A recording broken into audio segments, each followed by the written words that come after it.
Is there anybody in the building today that say, Lord, I come to adore you today? You got to learn how to adore him when you're clothed in your right mind.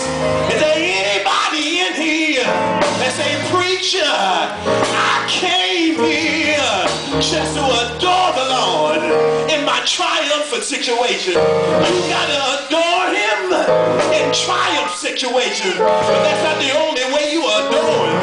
Because the Bible says that even when you're in a tight spot, you ought to adore the Lord.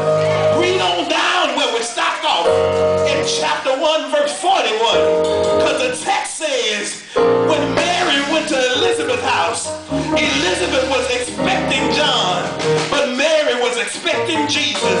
Both women are in the same house at the same time, in the same situation. But old John, who's in mama's womb, when he came in contact with Jesus, the Bible says that he leaped in his mother's womb, hadn't been born yet, hadn't said Google yet, hadn't said Gaga yet, hadn't said mama yet, hadn't cried yet, because he knew he was in the presence of the Lord. He couldn't keep it to himself. He had to leap in his mother's womb. He was in a tight spot, couldn't do what he wanted to do, didn't have the wiggle room he wanted to, but he knew he had to bless God. And I've come by to tell somebody that this Christmas may not be all you wanted to be. This Christmas may not be looking good right now. You might be depressed, you might be disgusted, you might be busted and can't be trusted. You might be in a tight spot, but you still have the responsibility to open up your mouth and adore God. Is there anybody in the building that say, Lord, I stop by to say thank you for being so good to me?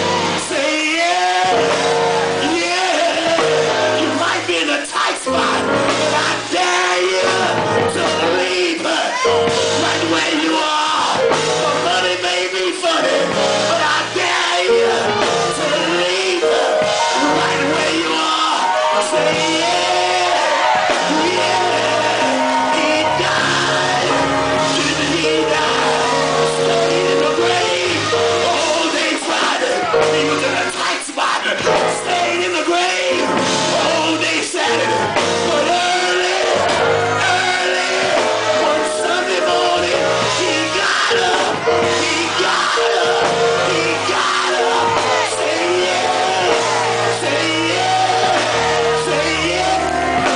Say yeah. Say yeah. I know he's all right. It's a time for celebration. I said it's a time for celebration. It's a time for celebration. Anybody here? I came to celebrate Jesus, because Jesus is the reason for my season. I may not have what I want, but I'm so glad I've got Jesus. I've got Jesus. I've got Jesus. I've got Jesus.